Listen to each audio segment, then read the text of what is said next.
ating lahat. Ako'y nagluluto muna ng aking konting paninda palitaw.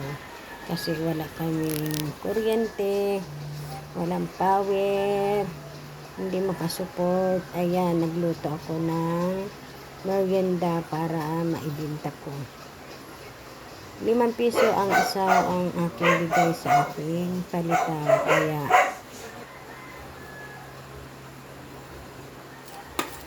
ayan, nagre-repack-repack na ako kasi may mga umorder na.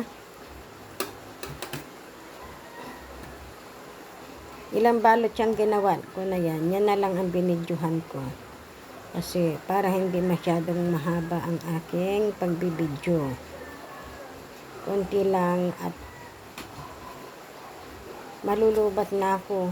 Wala kaming power. 5 PM pa ang balik. Nag-data lang ako para ako ay makapagpa-PM sa aking mga suki. Ayan. Kaya maraming salamat.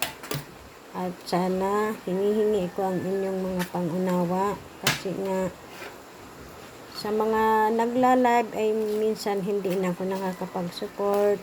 Kaya pasensya na kayo. Ayan, naglalagay na ako ng linga at aking ipapadeliver na yan. Ripak-ripak na yan. Yan lang ang kinuhanan ko. At nang hindi na masyadong mahaba ang pagbibidyo. Ayan. At ilang balot siyang ginawa ko na yan. Sa isang balot ay napapa 180 ko yan. Ang puhunan ko dyan ay isang nyug, isang balot na glutanos, 50 ang glutanos, tapos yung nyug niya ay may nagbibinta dito ng kapitbahay natin na 10 lang.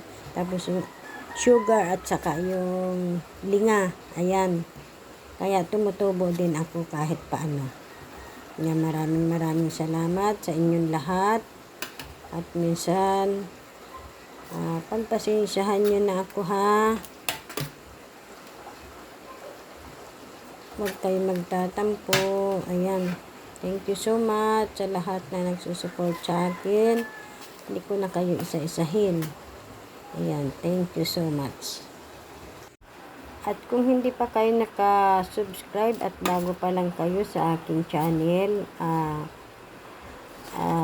Elisa Kapitli, ang tenderang mangingisda. Ayan, maraming salamat na sa inyong lahat.